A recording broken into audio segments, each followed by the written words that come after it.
Hello students, welcome to my educational platform Anubhav coaching classes. तो कैसे आप लोग फिलहाल अच्छे होंगे, मस्ती में होंगे, पढ़ाई को बिंदास तरीके से कर रहे होंगे। स्टूडेंट जैसे कि हम जानते हैं कि हमारे इस छोटे से प्लेटफॉर्म के माध्यम से, अपने छोटे से परिवार, छोटे से चैनल के माध्यम से आप लोग की क्लास 10 की बेस्ट स्टडी के साथ प्रिपरेशन कराई जा रही है। उसी के लिए मैं लेकर आ चुका हूँ छोटा सेशन। आज के इस छोटे सेशन में हम बात करने वाले हैं क्लास 10 के मैथ के जो भी इंपॉर्टेंट क्वेश्चन रहने वाले हैं उनके बारे में। ठीक है, तो उम्मीद करता हूँ आप लोग जुड़े हैं हमारे चैनल से और जुड़े रहेंगे। ठीक है, जो बच्चे अभी नहीं जुड़े हैं जुड़ जाइएगा हमारे छोटे से प्लेटफॉर्म के माध्यम से। ठीक है, तो सेशन के स्टार्ट अब करने जा रहा हूँ, कोई दिक्कत नहीं। देखिएगा, इसमें हम बात करते हैं हमारा पहला नंबर जो चैप्टर है, इसमें चैप्टर पहला नंबर बात करें तो ये हमारा पहला चैप्टर वास्तविक संख्या है, जिसे बोलते हैं रियल नंबर। ठीक, तो रियल नंबर जो होता है ये वास्तविक संख्याएं होती है। वास्तविक संख्याएं वे होती हैं जिसे हम एक संख्या रेखा पर प्रदर्शित कर सकते हैं, जैसे परिमेय संख्या, अपरिमेय संख्या, ये सभी वास्तविक संख्या होती है। ठीक, इसमें किस प्रकार क्वेश्चन बनेंगे, तो इसमें हम पहले बात करें क्वेश्चन किस प्रकार के बनेंगे। क्वेश्चन आपके बनेंगे एचसीएफ और एलसीएफ से रिलेट। ठीक, उसके बाद आपकी जो इसमें फार्मूला बनता है, पहली संख्या गुणे दूसरी संख्या, एचसीएफ गुणे एलसीएम वाला, इससे फार्मूला बनेगा। और सिद्ध करने वाला क्वेश्चन बनेगा, सिद्ध कीजिए √3, √5, √2 अपरिमेय संख्या। इस प्रकार के क्वेश्चन बनेंगे, कोई दिक्कत नहीं। ठीक है, उसके बाद हमारे पास दे रखा किसी संख्या को 2 और 3 दोनों से विभाजित किया जाता है। कोई संख्या है उसको 2 और 3 से विभाजित किया जाता है, यानी हम किसी संख्या को 2 से विभाजित करते हैं, 3 से विभाजित करते हैं। ठीक है, तो वह संख्या किससे भी विभाजित होगी, यानी वो संख्या किससे विभाजित हो सकती है। अगर किसी संख्या को 2 और 3 से विभाजित किया जा सकता है तो वह संख्या और किससे विभाजित हो जाएगी, दोनों का मल्टीप्लाई कराएंगे तो 6 आएगा, यानी 6 से विभाजित हो जाएगी। ठीक है, उसके बाद हमारे पास बात करते हैं, हमारे पास एक फार्मूला भी हमने बताया था, वही फार्मूला आ गया है कि एचसीएफ और एलसीएम का जो गुणनफल होता है किसके बराबर होता है, दोनों संख्याओं के गुणनफल के बराबर होता है। ठीक, option number B will be right answer. उसके बाद हमारे पास दूसरा नंबर बहुपद आ जाएगा, जो हमारे क्लास 10 के लिए मोस्ट इंपॉर्टेंट चैप्टर है। इसमें हमको शून्य ज्ञात करना आना चाहिए। ठीक, क्या ज्ञात करना आना चाहिए, शून्य ज्ञात करना आना चाहिए। उसके बाद इसमें शून्य ज्ञात करने के साथ साथ हमको इसकी सत्यता की जांच करने वाला जो मेथड है alpha plus beta, alpha into beta वाला फार्मूला आना चाहिए। ठीक है, तो यहाँ से हम बात करें तो हमारे पास है x - 2 x² - 3x + k का गुणनखंड k है, तो क्या हो, तो k का मान क्या होगा। तो यानी हम बात करें तो हमारे पास जो x - 2 है, यानी x - 2 हमारे पास, अगर x की वैल्यू निकाले तो यहाँ से हमारे पास 2 आ जाएगी। x - 2 से x की वैल्यू हमारे पास 2 आ जाएगी। इसको यहाँ पुट करेंगे तो 2 का स्क्वायर 4 हो जाता है, 4 - 3 दूनी 6 और 6 तो बराबर प्लस का k, तो प्लस का k हो जाएगा। तो यानी अगर बात करें तो माइनस का k बराबर हमारा प्लस का 2 आएगा, k बराबर हमारा प्लस का 2 आएगा, सॉरी कहीं गलत हुआ, हाँ ठीक।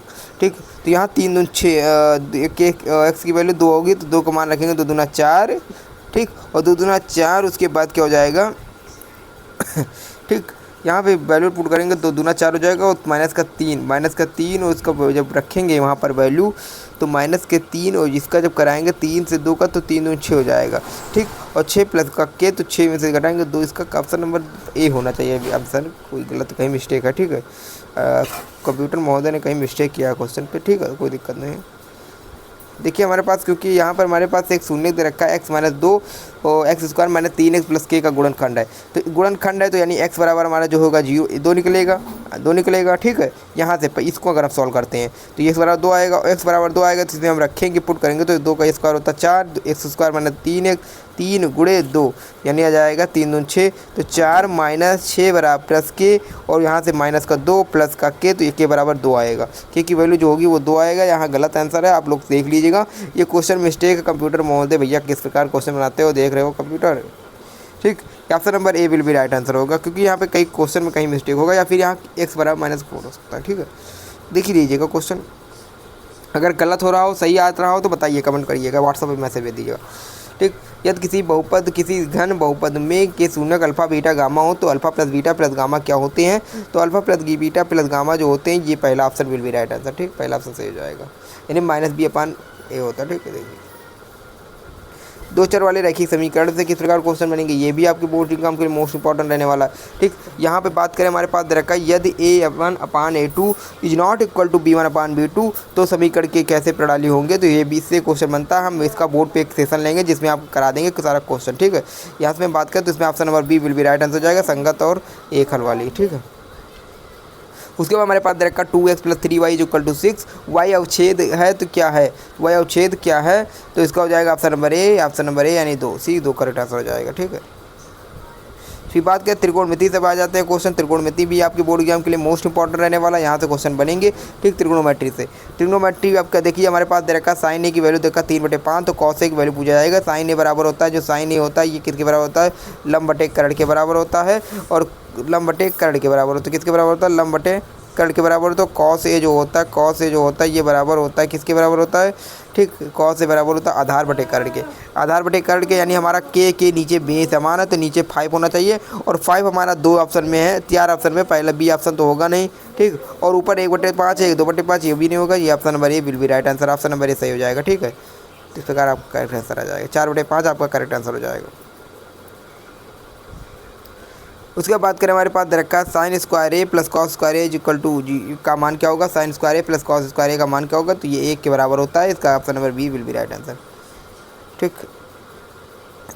तो उसके बाद बात करें एरिया रिलेटेड टू सर्कल को, जो अभी हमने पढ़ाया था, उसमें क्या होता है वृत्त की जो परिधि होती है, वृत्त की परिधि का फॉर्मूला क्या होता है, तो 2πr होता है वृत्त की परिधि, और πr स्क्वायर क्षेत्रफल होता है, क्या होता है क्षेत्रफल होता है, और 2r जो होता है व्यास होता है, r स्क्वायर नहीं कुछ यही, इसको छोड़िएगा, ठीक, ये व्यास हो जाता है, ठीक। उसके बाद बात करें हमारे पास दे रखा है, देखिएगा नीचे जाते हैं, तो किसी वृत्त की त्रिज्या 7 सेंटीमीटर है, उसका क्षेत्रफल क्या होगा, एक कोई वृत्त है उसकी त्रिज्या दे रखा है 7 सेंटीमीटर, क्षेत्रफल ज्ञात करना, तो क्षेत्रफल हो जाता है πr स्क्वायर यानी 22/7, ठीक, और गुणे 7 का स्क्वायर है 7 × 7, और 7 से 7 कट जाएगा, 7 दूनी 14, 7 दूनी 14, ठीक, 144 सेंटीमीटर स्क्वायर आ जाएगा, option number B will be right answer, ठीक है। तो इस प्रकार हम बात करते हैं हमारे पास रखा सांख्यिकी यानी स्टैटिक जिसे कहते हैं, यानी स्टैटिक में क्या होता है sigma F X upon sigma F, option number B will be right answer, formula पूछा जा रहा है, फार्मूला बी ऑप्शन सही हो जाएगा, ठीक है।